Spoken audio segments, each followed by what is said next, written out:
Thank you all for being here and participating in this missions webinar. We did this last year, and I heard from several youth ministers that they found it very helpful to be able to go back and look at kind of an overview of each of the missions organizations that benefit the Western North Carolina area.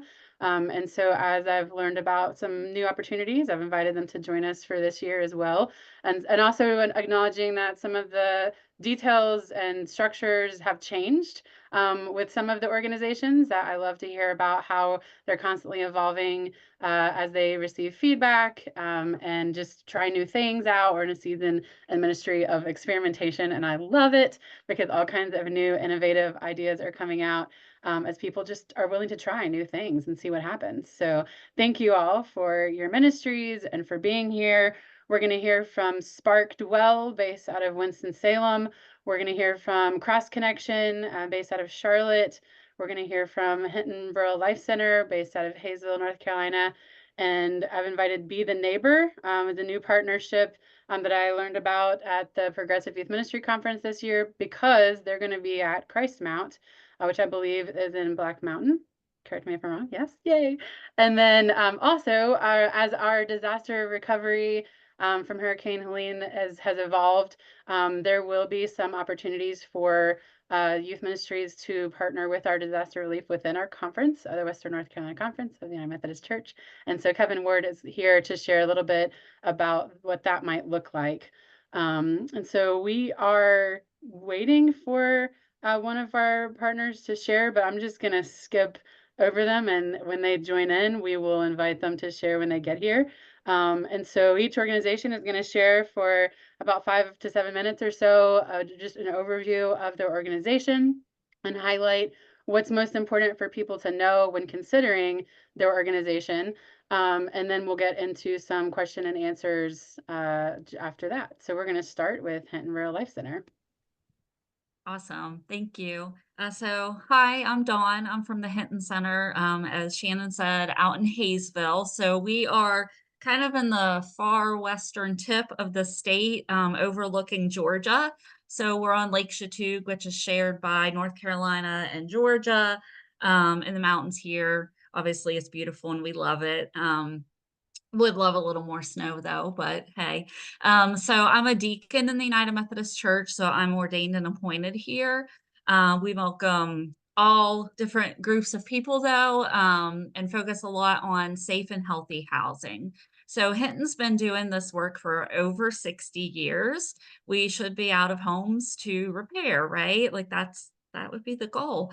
So quite a few years ago now, we did a quality of life study at Hinton, looking at all that we do, because we do safe and healthy housing and other ministries and retreats and different things in the area.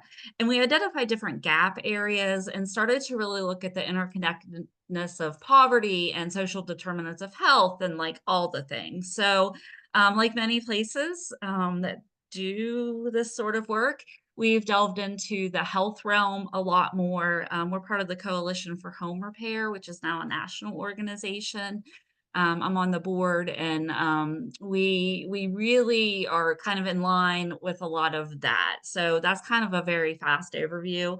I do have notes because I will ramble for my full 5 to 7 minutes if I don't keep myself on track, because there's so much I could share. So we are really trying to focus on the overall safety and health of homes. Now, with that being said, we don't do roofing. We don't put volunteers on roofs. We focus a lot on accessibility, ramps, porches, stairs, painting, yard work. We've kind of learned we've had to shorten our scope a little bit and kind of get a little more intentional with what we're doing. We do an assessment every home we go to, though, to see what other needs there are. So you may have heard of Healthy Opportunities Pilot or HOP. We just got word this morning that it got extended for another 5 years. The waiver got approved. Woohoo! So that's where Medicaid will actually pay for home repairs for certain eligible families. So that has opened us up to do a lot of bigger projects that our volunteer groups can't always do: roofing, well, septic, big things. So we can actually partner with contractors So we are super excited about that. It's taken us this first few years of HOP to feel like we know what we might be doing a little bit now. And we plan to implement our summer mission teams in a lot more with our HOP households to do some of the work that volunteers can do to help save their funding to then be farmed out to the contractors to do bigger projects. So some of the things that we really do focus on here, we talk a lot about dignity of our homeowners. We focus a lot on poverty and the fact that poverty is more than just finances, right? We're so good at looking at the money side of it, but maybe sometimes we forget that there can be things like information privilege, and we assume people know where to go for help, but that's not always the case. So we spend a lot of time talking about perspective. I've been doing this work for a very long time now, and even I have to check my own perspective from time to time because you can get jaded, right? Um, you can also go to a house and go, but why are we here? Maybe it doesn't fit the picture. So we talk a lot with our groups about that. Groups know ahead of time if they're going to a house that may look a little nicer, and we have a conversation about we're being proactive and why we're going to that house and maybe some of the circumstances there. We do talk a lot about inclusion. We are United Methodist. We're leaning into this. We do still have some groups that are disaffiliated that are coming. So honestly, as Hinton, we are trying to navigate and loving everybody and welcoming everybody and trying to figure out how to work through this transition with some of our groups in our churches. We are person first centered and that we want you to get the work done, but not at the expense of building relationships with homeowners and with each other and of course with God, right? That's part of it. We really talk a lot about being a catalyst and having an impact, not just for those who come here, but in our community. So Hinton is year round. We have groups that come year round. We are boots on the ground year round, especially with HOP, the Healthy Opportunities Pilot, doing work, connecting resources. So we recognize that you come for a short period of time, but we are continuing to build relationships and meet needs and work in that way. One of the things that we are, Shannon, you can cut me when my time's up. One of the things that we are really looking into based upon feedback, and last summer we had some struggles with staffing. I'll just be honest, our summer staff, we've, since COVID tide, we have kind of ebbed and flowed. So we are really focusing on building more local volunteers who have some skill, recognizing that our college students are better suited for programming maybe and less for job site supervision. So that is something that this is the first summer we're going to really jump in with it. We're also kind of tweaking our daily schedule based on feedback to get people out the door sooner in the morning because it's getting so stinking hot in the day, right? So you can come back sooner and enjoy Hinton and the lake and different things in the afternoon when it's like 95 degrees and no one's happy. Our theme for the year is B, and we're talking about Micah 6:8, focusing on what it means to walk humbly with God, and that's not just an internal thing, but it's a thing that also really focuses on paying attention to your neighbors and your surroundings and what's going on around you. So that's kind of a tidbit for that. And I will wrap up there because I know we get to talk about logistics in a Yep, little bit. yep. So Awesome, thank you. That was thank you. excellent. Yay. All right, so next we'll hear from Cross Connection. Thank you. My name is Brittany. I'm the executive director of Cross Connection. We will always be CCC. We will always be Carolina Cross Connection to folks in Carolina. But the reason that we have shifted to just Cross Connection is we're serving in more than Carolina. And so want to be open and having real conversations with those states and countries that we're working with about us being present there year round as well. So we have two programs that we run. One we call our Access Experiences. So very similar to Hinton, right? It is about bringing safe access and dignity to folks. We have partnerships with 14 counties in the state. We have 5 locations that run this programming in North Carolina, mainly in the mountains, but one in the Outer Banks. And the goal is the same everywhere, is that we want to build up the church. And I think one of the best ways to build up the church and build up youth groups is to serve side by side. And so we obviously are investing in communities and are partnering with social services and those folks that are doing the work year round. But I think our main focus, I know our main focus is the church and the students that come and how we can invest in them and invest in these college students that work with us.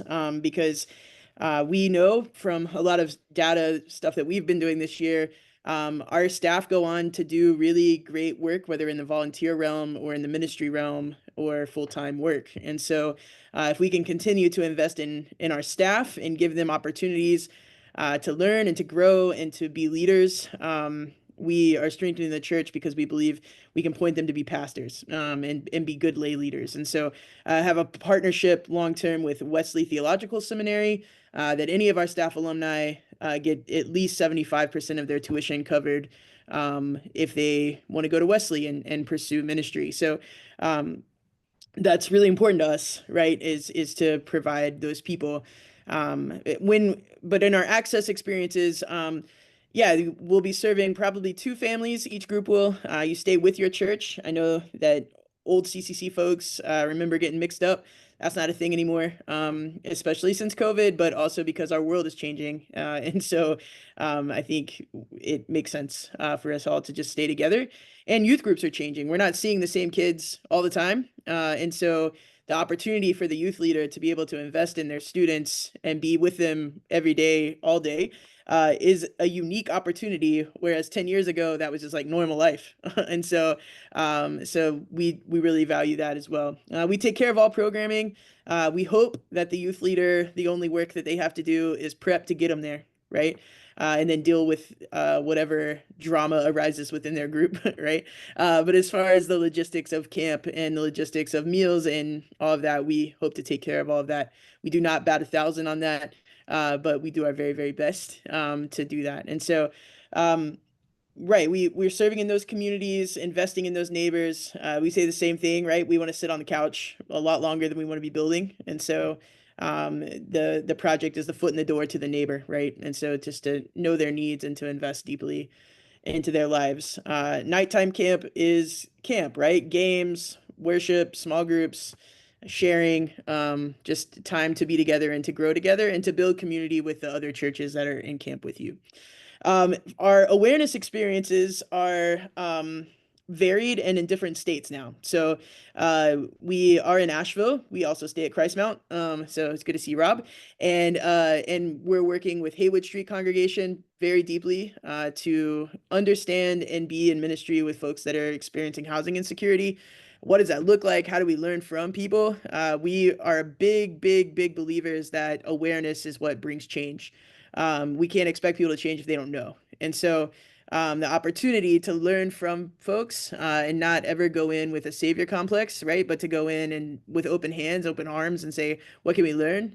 What collective gifts do we have to grow together? How can we invest in this community? So we're connecting ministry. It's in the name. So to connect with people that are doing that year-round work is really important to us. So Haywood Street, Hood Huggers, Deep Time Coffee, these are like some of our main partners in Asheville. We're opening a Kansas City location. We'll be partnering mainly with the Hub Argentine, which is actually beautiful because the leader of that ministry is a Western North Carolina conference person. And so kind of worked out to my benefit there. But we're partnering with Carter Ellis and the great work that she's doing and the great work that her wife Laura is doing at the Roots Church. Just really powerful, cool stuff there. And then also with the bishop of that conference to have conversation about indigenous justice. So that will be asset-based community development focused and indigenous justice focused. And then we have just inked literally last week a deal with the Virginia conference. They're going to invest pretty deeply in us to start locations in Richmond with our awareness piece focusing on racial reconciliation. And then in 2027, we'll add the access piece to Virginia as well. So we also work in Honduras with several children's homes. And whether we take groups or not is really not the point there, right? It's more investing in the children's homes and investing in community there. So everywhere that we're going to be outside of North Carolina, we will have a full-time person living in that area because I just believe that we have to understand deeply what's going on there. We have a person in Asheville On our team, we'll have a person in Kansas City. We have one in Honduras. We'll have one in Virginia. And then obviously we have people working here in North Carolina. So that's Awesome. us, focusing on students and young adults. That's really our big push. Excellent. Thank you so much. And I just want to say, Cross Connection is one of our, in the house, a Western North Carolina Conference camps and organizations that has changed significantly over the years. I went as a camper when I was in 10th grade. And so it doesn't look the same. And that's one of the reasons, again, for doing this webinar, is to help educate all of our youth ministers and those who might consider bringing youth or young adults or even adults on missions experience with any of these organizations. We can't assume that it's exactly the same as it was even just last year. And so we're doing this webinar again because I really believe in educating people about the changes that y'all are making. And I just want to honor that too, just how y'all are listening to the Holy Spirit and being willing to change and adapt to that. So Yeah, the last thing that I'll say that I should say at the very beginning of everything is we're a reconciling ministry. So we're queer led, right? Hi. And also just really believe that that's important. So yeah, that is a thank you. huge change from 5 years ago of this ministry. Excellent. It's a little more than 5 years ago than I was in 10th grade, but yes. All right. So I believe that our Spark Dwell representative, Amber, is now with us. And so Amber, if you are available, I'll give you the floor. Yeah, thank you so much. I apologize for hopping on a little bit late and then having to hop on a little bit or off a little bit early. I'm You're so all sorry. right. Glad you're here. Thank you. I appreciate all the work that you all do. And so I'm the executive director of Spark. And just to kind of tell you how ecumenical Spark Dwell is, I'm an ordained Church of the Brethren minister. So out of that Anabaptist tradition. So peace is a lot of kind of like our focus. And so thank you for that. And so we partner and collaborate with a mission development with the Lutheran Church. So we just kind of start off really ecumenical. They're the Dwelling. So some of you may be familiar with the Dwelling in Winston-Salem. It is a church for all people, but primarily folks who have the current lived experience of being unhoused. So kind of the way that we kind of bring this together is we form Spark Dwell, and it is like your mission trips, kind of your typical Sunday through Friday. We've actually even made kind of shorter weeks because we know sometimes like financially or just dynamics of youth groups, a shorter experience is better. So we call those kind of like 0.5 weeks. So it could be session 3.5 or something like that if you were to happen to look online. So Spark Dwell, we call our trips Spirit and Service Learning. So Spark throughout the year grabs groups from 10 to 100 people at a time to give service opportunities.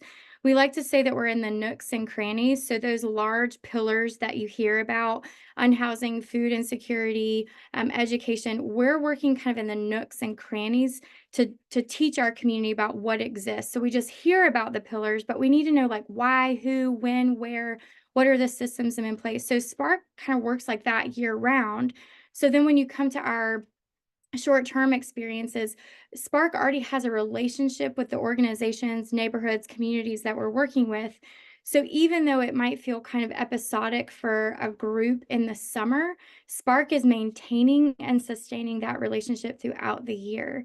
So we are really ecumenical. Groups are coming from all across the country. This is our 5th summer, and we're just feeling really blessed by that. When groups come, they stay at a Methodist church, actually, Sherwood Forest United Methodist Church, formerly known as Burkhead United Methodist, in case you're familiar with that. Two churches merged, Wesley United Methodist and Sherwood Forest. So we are housed here, so it's definitely an air mattress sleeping bag situation. Groups are responsible for their own travel, but you may be you're never alone as an adult, but you may be throughout the day on the way to your service project. We intermingle church groups. So if there's 5 church groups per week, we're going to have several people from different churches form that service project group. So we do like to say that, if you do come and you're bringing like a van or a 15 passenger, you're going to have other kiddos other than just yours in the vehicle. We do have our staff. So one of the ways that we kind of mark our difference is we've got that typical college age young adult staff, and we call those staff. And then we have counselors where we have 10 folks from the dwelling. And this is kind of our way of economic mobility. We're paying them for the summer. We're giving them that leadership experience. They are not a billboard. And so we train them the same way. They may have more colorful background checks, but they are able to be with your young people. So we are legally binding that way, that we promise and commit ourselves so they are safe to be with young people. But they're on the service projects and in many ways leading the service project. So again, it might be episodic for your group or another group, but our counselors are on those projects all summer long and sometimes throughout the year with Spark. So at the end of the summer, we get to go to a part-time job with them or a boarding room. And, somebody might say, their background check's pretty colorful. And we can say, they were our leader for 8 to 10 weeks. They're ready for this next step, right? We can also sometimes say, they worked with us, but we also got them to their rehab appointments. Like we're good to go, and we vouch for them. And so that's kind of our way. We like to say, not to tout it as a billboard, but that is the way that we can do Matthew 25, is that we are meeting them where they are and we're helping them get to that next step. So that's kind of our difference in staffing. One of the other ways, we do provide a curriculum. So, and it's a curriculum, everybody's kind of getting the same Bible study before you get here and when you leave. But if you're coming from Seattle, Washington, our team is doing research with kind of what is comparable to the work you did here that could be in Seattle. So we're trying to say, you might know about some of those organizations or initiatives, but it's our way of saying, like, we don't want your service to stop here. We know you're not local, but this is maybe just a start, especially for a youth pastor who's already exhausted, to say, continue this work. And we've tried to help you just a little bit by doing some research for you. I don't know that there's anything, Shannon, you may have. I think I tried to hit most of the things, but Yeah, that's great. Questions. We'll get into a few more logistics in a little bit. That's a great overview. Thank you. Hopefully you can stay a few more minutes. We're going to hear from Be the Neighbor next. Hi, I'm Allison Lanza. I'm the co-founder and executive director of Be the Neighbor. I'm so excited to be with you all. Be the Neighbor, our mission is to equip youth and young people to live lives of love, service, and justice. We are UCC and Disciples originated and related, but have lots and lots of United Methodists that join us every summer and are so excited to be with you all. We are open and affirming in every single thing we do of our LGBTQ siblings. And so that is a big part of what we do. We started in Fort Worth, in Austin, Texas, as Connect Ministries and Reach Beyond Ministries about 12 years ago. We united to become Be the Neighbor in 2022. We're currently located in 17 cities across the country. Each one is led by a local nonprofit leader or pastor who is daily doing the work of justice in their community. Each site focuses on a different justice issue. So things like race and reconciliation, environmental justice, disaster relief and prevention, refugee welcome, immigration welcome, urban poverty, all those kinds of things.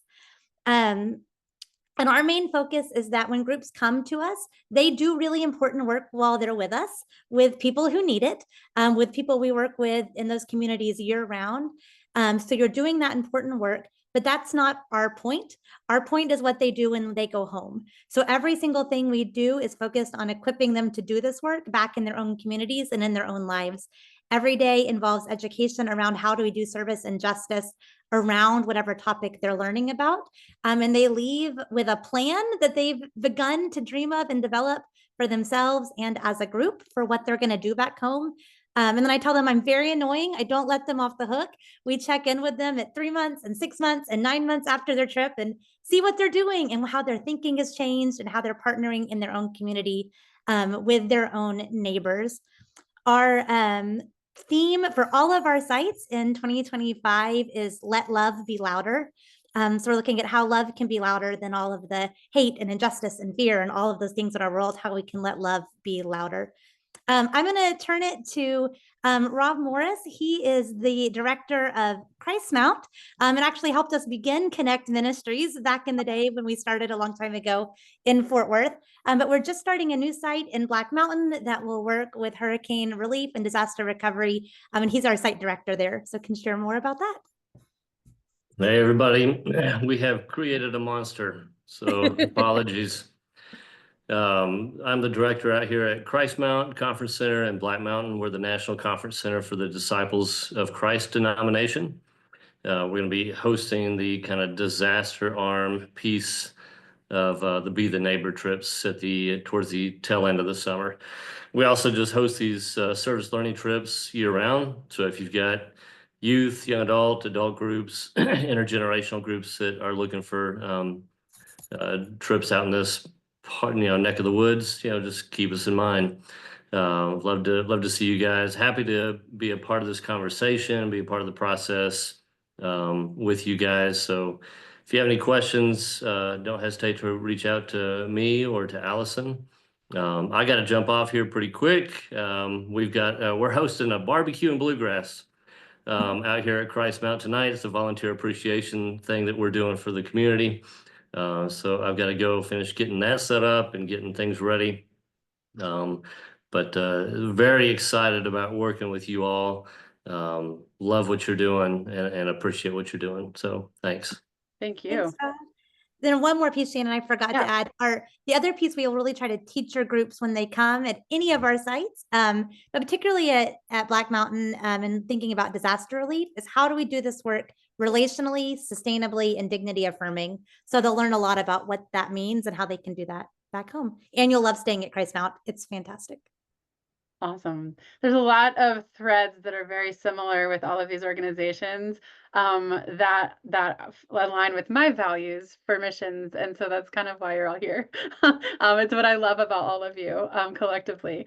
So we do have some questions that go into a little more detail about each one, but I did just want to give a few minutes also to Kevin Ward to share a little bit about what doing disaster relief and through the Western North Carolina Conference might look like. It's in the very beginning stages, as I'm sure he'll say, of putting together some things, but several youth leaders have reached out to me and asked over the past couple of months, will there be opportunities for youth to jump into the disaster relief work in our conference?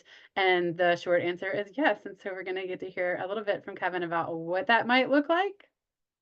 Yeah. So, as she said, we are in the very beginning stages. So, a lot of stuff isn't necessarily answered, but I can give a pretty good framework of what it may look like.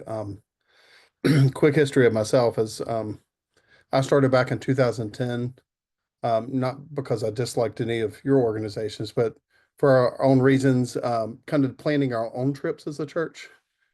Some of that had to do with finances and numbers, and had all these kids that were also graduating and wanting to come back and serve, and we couldn't take them on a lot of these agencies because they were in that not old enough to be a chaperone, but not a youth anymore. So we started planning our own stuff, which is part of how I got connected with the conference this time, is I've been doing that about 14 years. But as far as what it would look like, right now I'm talking with Brian Mateer, who is the conference mission catalyst for the Western North Carolina Conference, and Maggie Armstrong. And Shannon, do you know her exact title? Disaster Relief Director. There you go. Disaster Relief Director. So what the conference is working on is, one, they're finding a team of folks that will be vetting homes and connecting to the projects. And then what I'm helping them with is kind of figuring out potential housing locations, probably a lot of staying in churches, potentially schools. Somebody mentioned, that definitely air mattress cot, sleeping bag type situation, that there will be a lot of that here as well. But one of the differences with what this trip would look like for your group versus some of these other agencies is the conference will be providing the projects. A lot of the rest of the stuff you'll be kind of figuring out on your own. And I'm more than happy to help figure a lot of those things out. Shannon and I have talked about potentially doing a curriculum piece for groups that may want to do this to have the program piece of it in the evening. But a lot of it will be on your own. Meals will kind of be on your own. The conferences, talking to churches, if you're in a particular area that might be willing to do a meal one evening for you. So some of that might be figured out. The one thing with these things is if you're working with the conference for connection to projects, it's 14 and older. So no 12 and 13-year-olds, which does kind of exclude your 6th and 7th graders. But I'm trying to maybe help find, depending on some of these locations, what are some more local agencies that those kids can maybe go work with while the other groups are doing the relief work. I'm also, doing this for many years. I have job descriptions for various volunteer roles that may be needed when you're doing a trip on your own, that I'm kind of creating a little packet that the conference can hand over and say, if you're wanting to do a trip on your own, here's some of the framework for how that might happen. Awesome. Thank you so much. And we'll most likely be giving updates as more details unfold. So thank you for being present. And that kind of is a great segue for me to ask kind of a quick question of every group to share, because we have several questions to go through. So just kind of in 60 seconds or less, who is the age grouping that can participate in your through your organization? So middle school, high school, what's the lower, if you have a lower age range, what is it? Does it go into young adults? Are there opportunities for intergenerational? So like that's kind of the question, but also the question of the size of a group. We have so many churches in our conference that have less than 10 youth.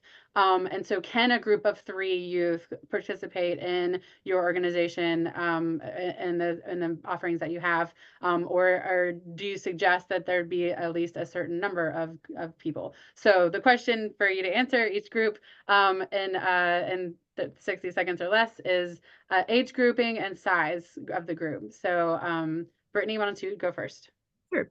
6th through 12th grade, rising 6th through 12th grade. And if they're older than that, they are more than welcome to come, right? Like the young adult age, bring them, but our programming is going to be geared 6th to 12th grade. As far as, oh goodness, what was the second part? The size of the group. Size of the group, doesn't matter. We are a 1-to-8 ratio on adult to students. So if it's a 1 adult and 1 student, cool. That's probably not gonna fly with their safe sanctuary, but that's our rule, right? And we'll follow your safe sanctuary as far as rooming goes. So let me ask you real quick about that. So if a church did approve for 1 adult to bring 3 youth, could they be partnered with another group to satisfy the safe sanctuaries once they get there? Absolutely. Okay, cool. All right, Amber? Sure. Okay. So we're middle and high, the same. You can bring a small group, and because you're joining other groups, we can also satisfy that. We're also a 1 adult to 8 youth ratio, but because we have so many staff and counselors, we understand. So if you're like, I really need 2 more adults and I just can't find them, we can figure it out. We just make our notes and do what we can. And we're always on the same page with you. So we tell you what we're planning to do and that kind of thing. Middle, high. Intergenerational? Oh, yeah. And we also do like spring breaks. So actually Randy's on the call. He did a spring break with us a couple years ago. We've gotten better at spring breaks. So totally intergenerational too. So if you're, if it's collegiate, if it's youth, so if you also work with young adults, but if it's adults, we've housed adults and kept them for a long weekend, too. Also in the summer, we just have to be it's not going to be a long experience in the summer. If you're just a group of adults, we're going to wedge you in between when the youth are coming, but absolutely. Allison? Yeah, we are all ages. So you can come as a youth group, you can come intergenerational, whatever makes the most sense for you. We have a 1 to 6 ratio for middle and high school youth. 1 to 4 if you're bringing 3rd to 5th graders, and 1 to 1 if they are 2nd grade and younger. They each gets a personal buddy. But would love for you all to come there. Our max size at our North Carolina site is 20 people. But that doesn't have to all be from your group. We can combine groups. So if you have, our minimum size is 3, because we do require you have 2 adults from your church. So if you bring 1 kid, you got to bring 2 grown-ups with them. But 3 to up, and we can combine you or just have 1 group there on your own. We also have lots of young adults come on trips, but we also have a young adult internship program, ages 19 to 29, that has a paid scholarship and can be at any of our sites. So you can also look on our website for that as well, as another way young adults can get kind of more involved. Awesome. Dawn? Okay. So yeah, we also are pretty much all ages. We advertise for the summer ages 12 and up, but if you have a youth that's younger than 12, they just have to have a responsible adult. So a parent, guardian, somebody with them, kind of the buddy system. We say 1 adult for every 5 youth, but we really recommend 1 to 4. But again, if you struggle to meet those requirements, we're not going to kick you out. We'll work with you and talk with you. Our programming is focused mostly on middle schoolers in the evenings. We have some fun games and things we do, but I think it's good for any age, and we're factoring in some other things this summer. We are year round, so we do have adult groups that'll come or family groups that'll come. We have started a boomer program, which is Boomers on Outreach Mission, which is for our boomer generation folks. And we have 2 dates in 2025, 1 in the spring and 1 in the fall. It kind of loosely replicates summer missions for our boomers, and we did it last fall, and it was amazing. So if that's something that you want to share with others, we'd love you to do that.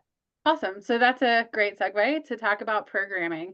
So one of the big differences I've noticed in a lot of mission organizations is the type of programming that would be done. And Kevin could speak to this as well if you're planning your own trip, the programming aspect. So the question now in 60 seconds or less around 60 seconds, is to share what your programming at each of your organizations, what your programming looks like when you're done with your mission project for the day and you come back to your location that you stay at, whether that's a camp or a school or whatever. What does the rest of the day look like?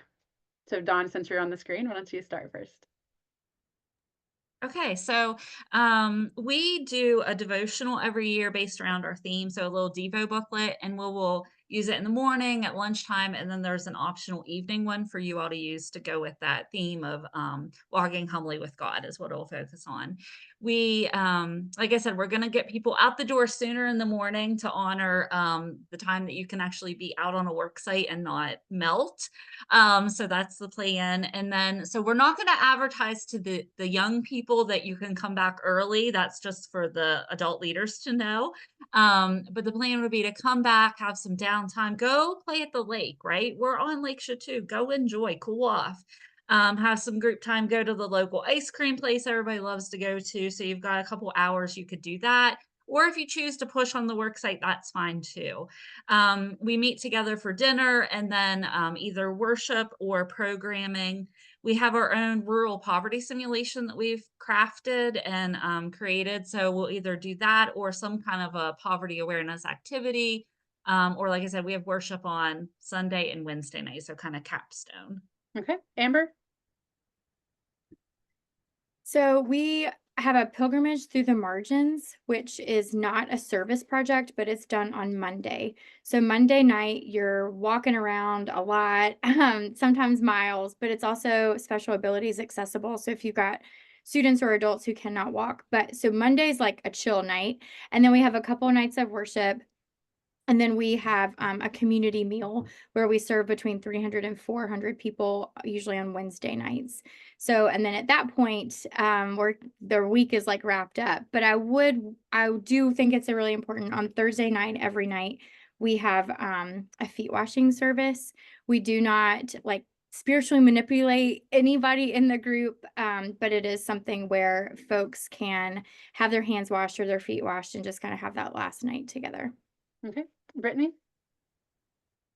Yeah, we're pretty programmed because we have found if we're not, people break things. So you get back, obviously have time to shower.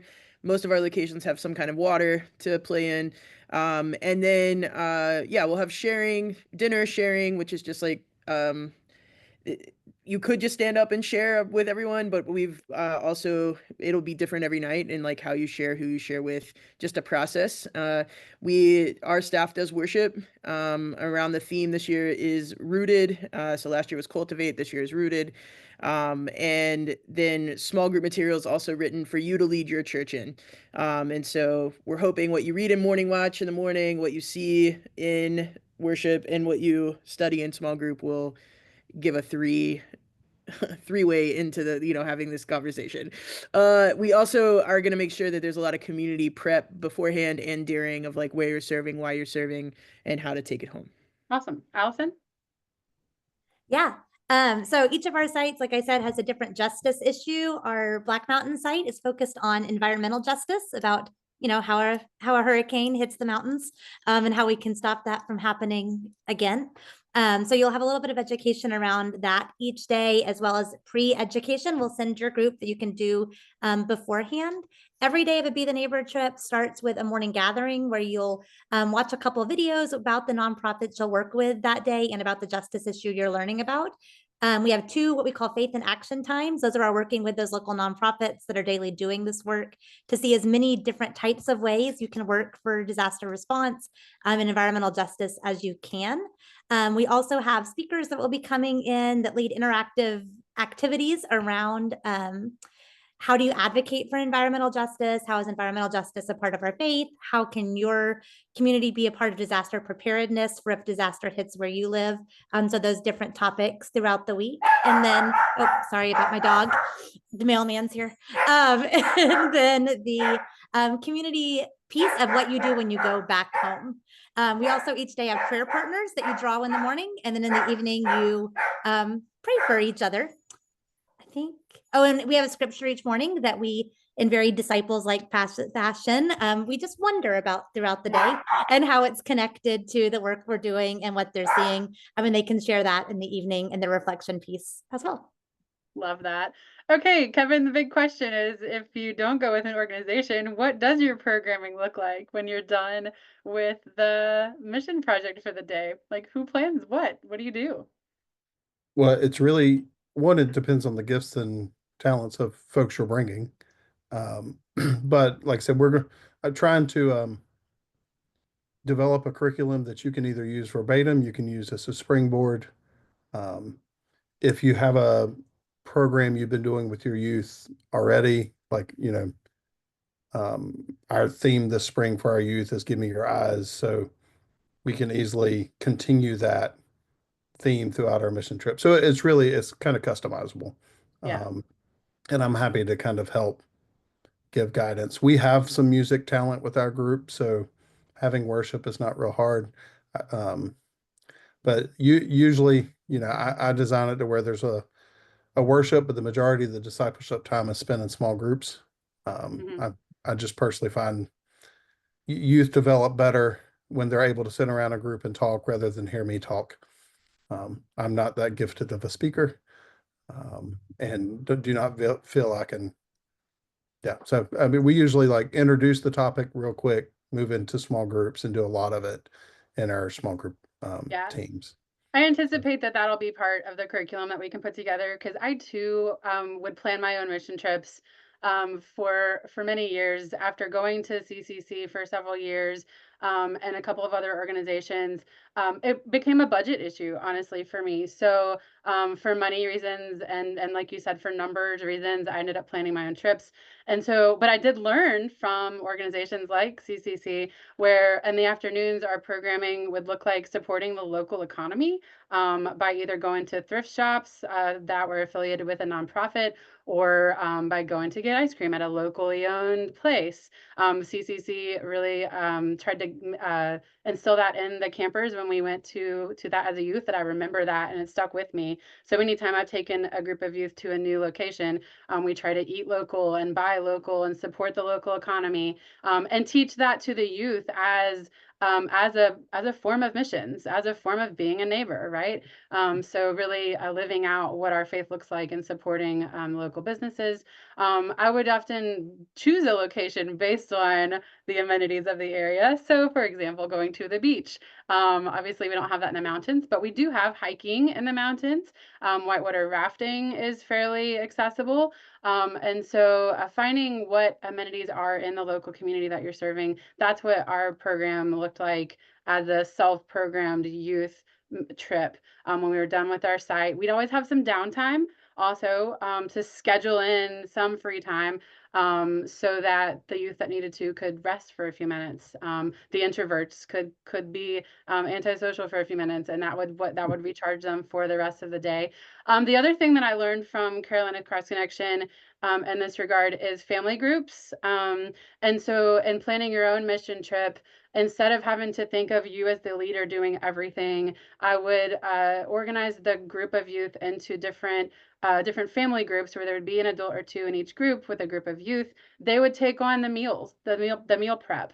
And so that's how we kind of did it ourselves, is that the youth and their family group leaders would take charge of one meal per day, but also Thursday night worship would be led by the family groups. Again, something I learned from Carolina Cross Connection, that in our, I guess it was called major group worship, I think. We, like, one group had the beginning, one group had the middle, and one group had the end. And so I've done that on many mission trips, and it's scary, but it actually does work. It's all about trusting the Holy Spirit and being open to and how youth are sensing God and the things that they've learned throughout the week in order to do that. So I just wanted to give that as an example to those of you who might be considering utilizing the disaster relief through the conference. It is possible to plan your own trip, and we will be able to support you in coming up with ideas to help with that after mission project programming piece. Yeah. And real quick with the yeah. first question, you were asked about group size. Mhm. Like, one thing we talked about with the conference is if you do have a group of 3 kids and 1 adult, part of what we're going to try to do is figure out who all's interested and use the connectional side of the church.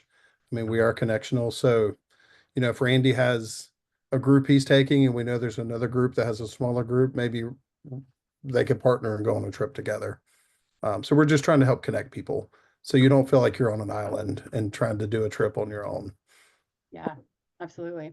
All right, so the next question is kind of from the youth leader's perspective. And those of you youth leaders who are on the call, feel free to type a question in the chat if you have one. But often a question might be, what is expected of me as the youth leader? And is there any pre-trip prep involved? Some of you have like alluded to some of this. And then does it matter what the skill set of the youth and adults that I'm bringing? So kind of a threefold question. I'll give you a minute for that. So again, what is the role of the youth leader? What kind of pre-trip prep is there?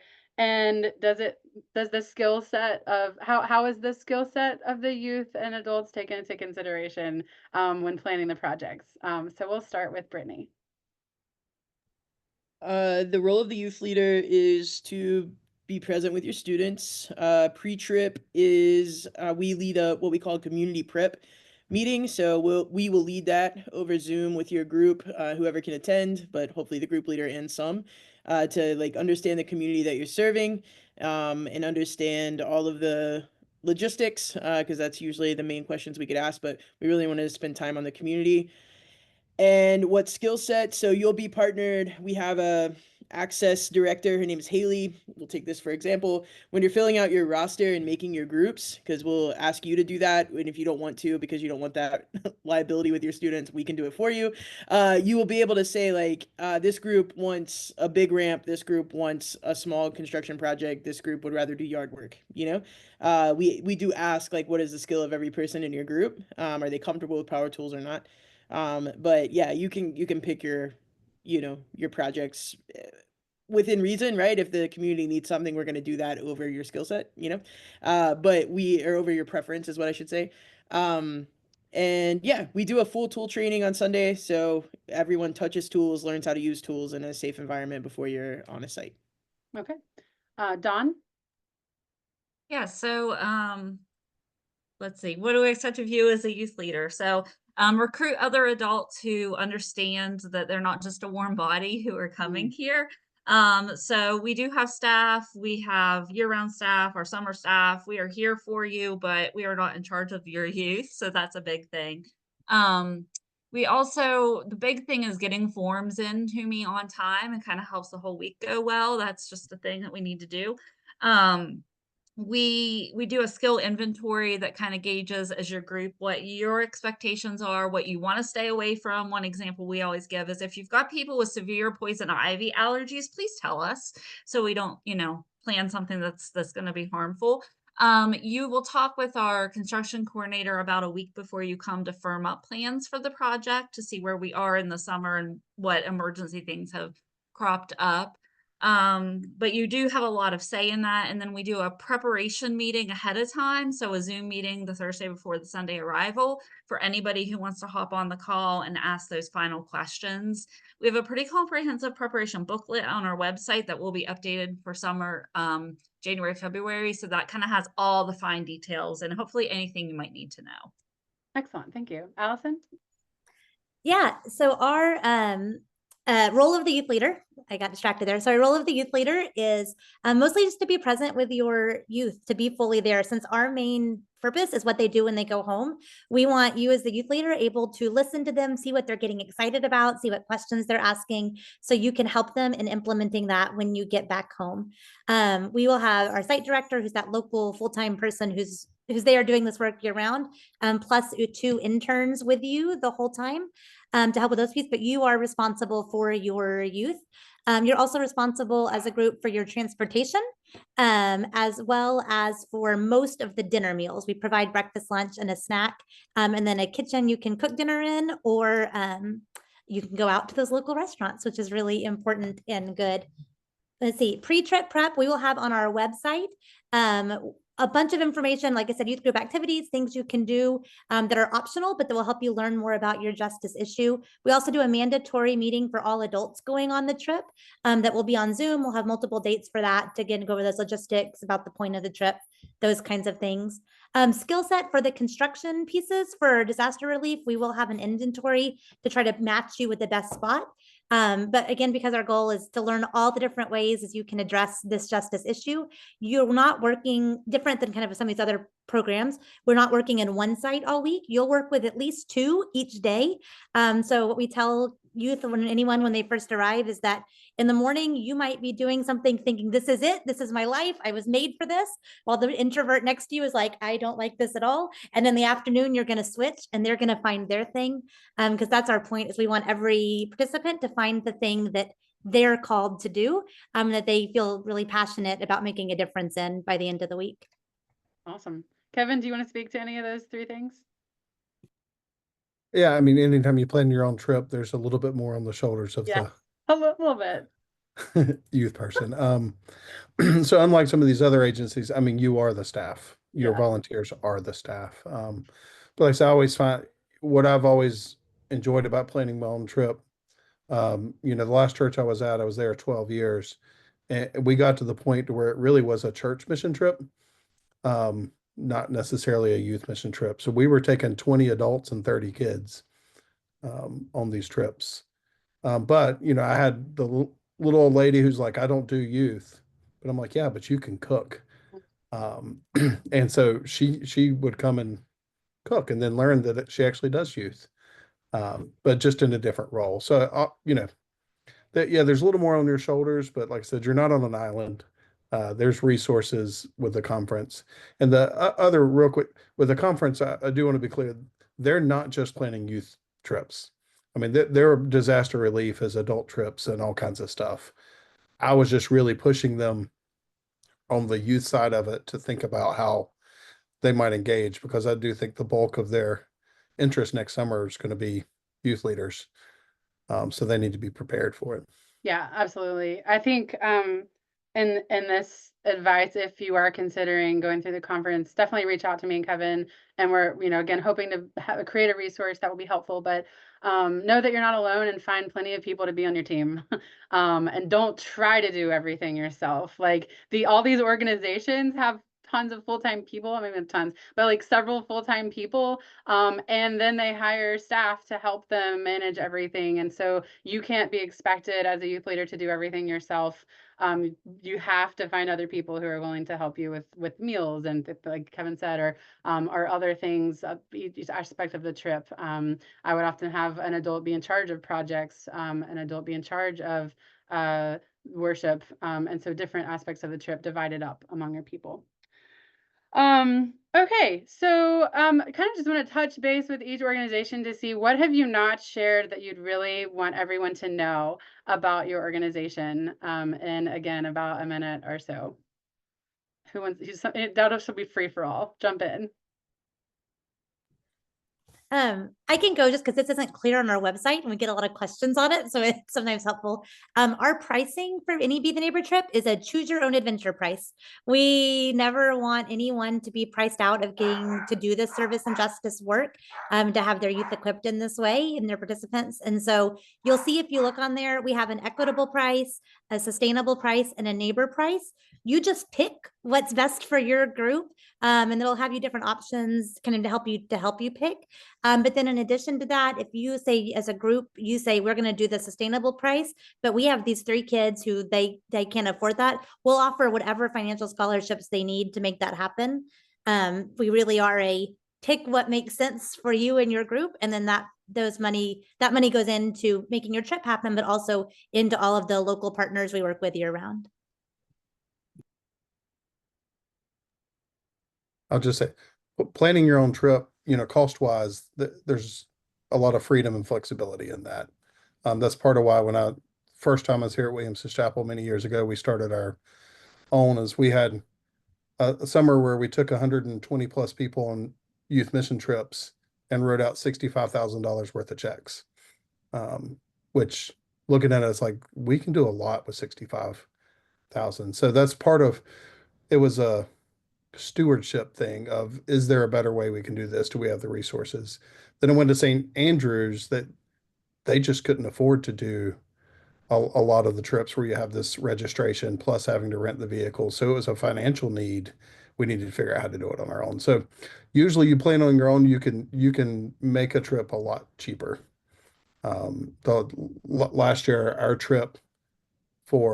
the last time I did our trip for housing, food, project cost, transportation, everything was like $289 a person total, which, that church had to do that. They just couldn't afford the registration price elsewhere. Thank you for that. For us, and I'm going to say it, then I'm going to have to hop off. I have a 3 o'clock. The thing that I would want people to know, we have scholarships available, 1. 2, the price for us, we are working very, very hard to be equitable pay for staff.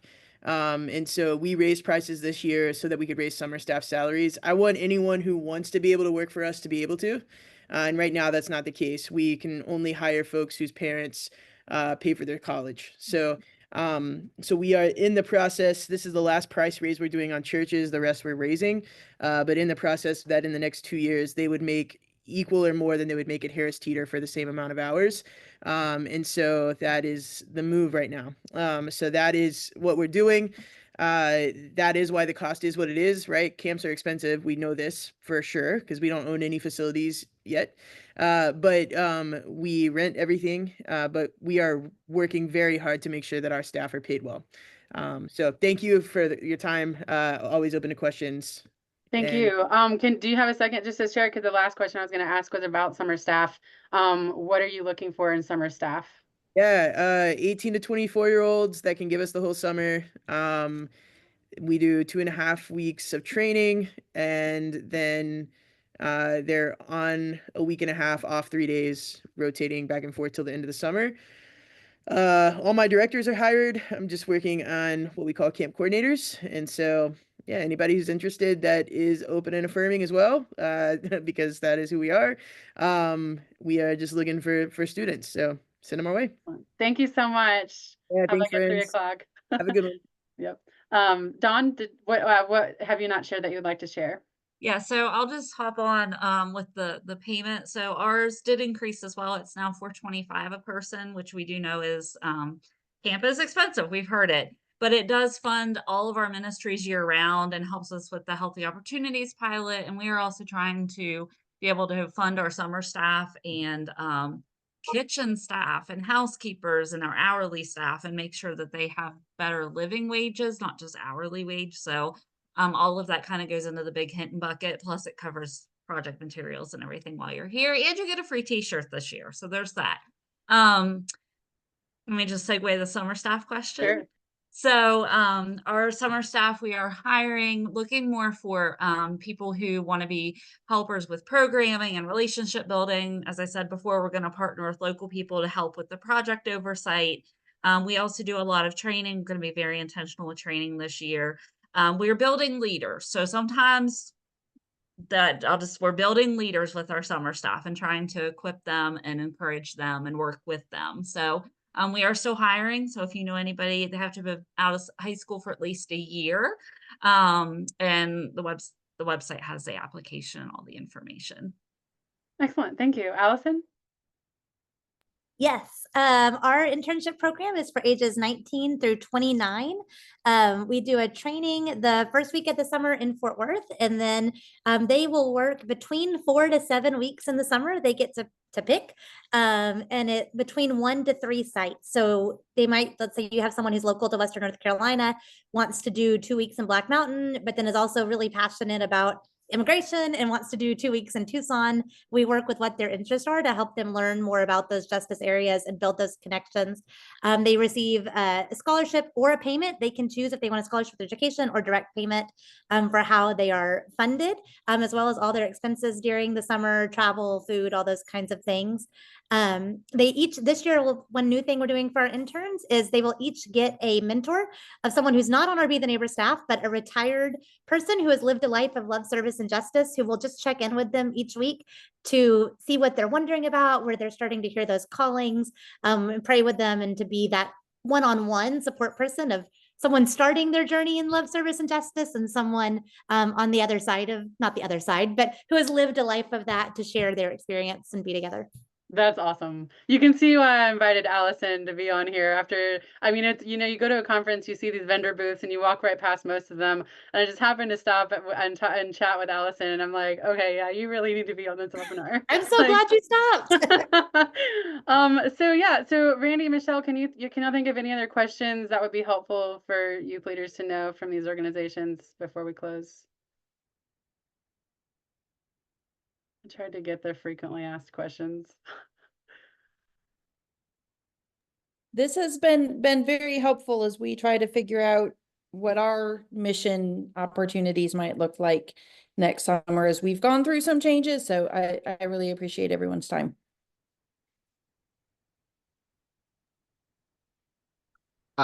Same here. Thank you to everyone. I think it's been good information that y'all shared. I think I've just about been to most of these, so I can speak highly of all of y'all. So thank y'all. Yeah, thank you all very much. We posted the links to all of the organizations in the comments. So if you're watching this post webinar, feel free to check the comments to look for more information. I hope this helps you to decide which missions organization you might consider. Know that they are all doing fabulous work, and so we can celebrate each other and how we all just kind of be a good neighbor and to everyone as best we can in our areas. Any closing remarks from anybody? All right. Well, thank you, Shannon, for pulling this together again. Absolutely. So this is sponsored by the Youth Ministry Network of the Western North Carolina Annual Conference of the United Methodist Church. I forgot to introduce myself. I'm Shannon Lemaster Smith, the Youth and Children's Ministry Strategist. And I have found that it's really helpful. It can be very overwhelming for youth leaders to know where to go to find a lot of information. And so I'm trying to just bring it to the people as best as possible. So thank you all again, and have a wonderful Advent and a Merry Christmas. Thank you. Good to see you all. Thank you.